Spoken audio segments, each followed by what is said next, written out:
that, our financial system that we have, it's been very robust till now. But is it ready to support India's next stage of growth that we have? I'm talking about banks, NBFCs and things. So the single biggest source of risk-taking and innovation money is actually never going to be banks and NBFCs. They're actually going to be equity money. Okay? And let me say that India's stock markets are currently, capital markets more generally, are currently being able to finance more money raising than even London. I mean, I was in the financial markets. I started in the mid-90s. I would never have believed that Mumbai would be more important as a money raising center than London or Singapore or some of these big centers. In fact, I remember that Bangkok was a more important financial hub than Mumbai back in the 90s. So the fact that Mumbai allows for this kind of money raising is an extremely good sign. Debt capital is important. Banks are important. I'm not saying they're not important, and there are areas where debt matters, right? But in the end, risk-taking money is important. You need venture capital, you need equity money, you need large, successful new companies listed in the Indian stock market. And India has created many of them.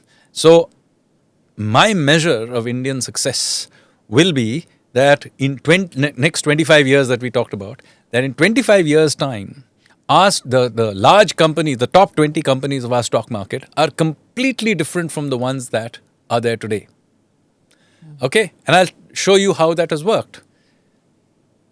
China, if you go back and look at its large companies from 20 years ago, you would have counted some large, petroleum companies, some public sector banks, etc., 20, 25 years ago.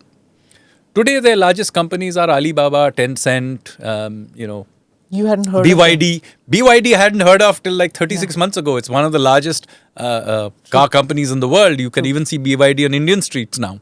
So this is what an energetic country does. And even for all the criticism you can do of the US still has this energy. It is still able to create a Google, Facebook, SpaceX, Tesla.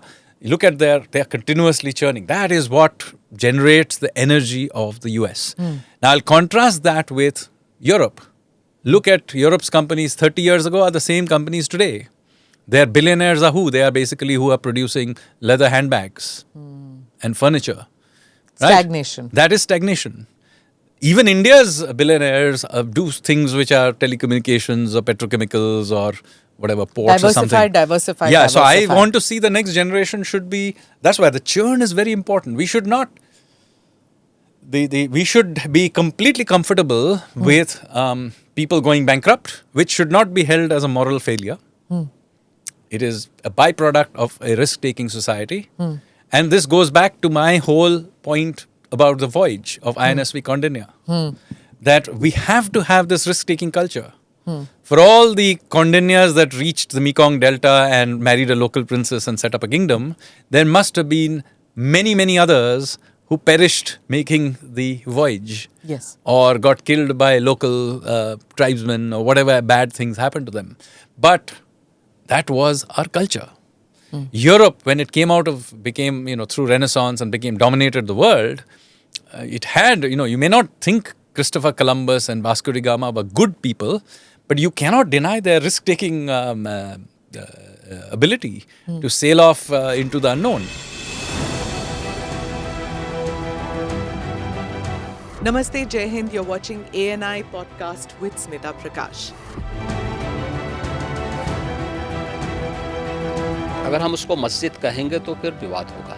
The issue is टूटा है क्या भारत? 400 पार का मतलब ये है कि संविधान खतरे में है. क्या हम लोग ये निर्देश देते हैं कि फला को गिरफ्तार करके जेल डाल दें? वही तो कह रहे हैं सब. ये बेबुनियाद निराधार आरोप. सच्चा सुनना चाहो देखो स्मिता प्रकाश ANI.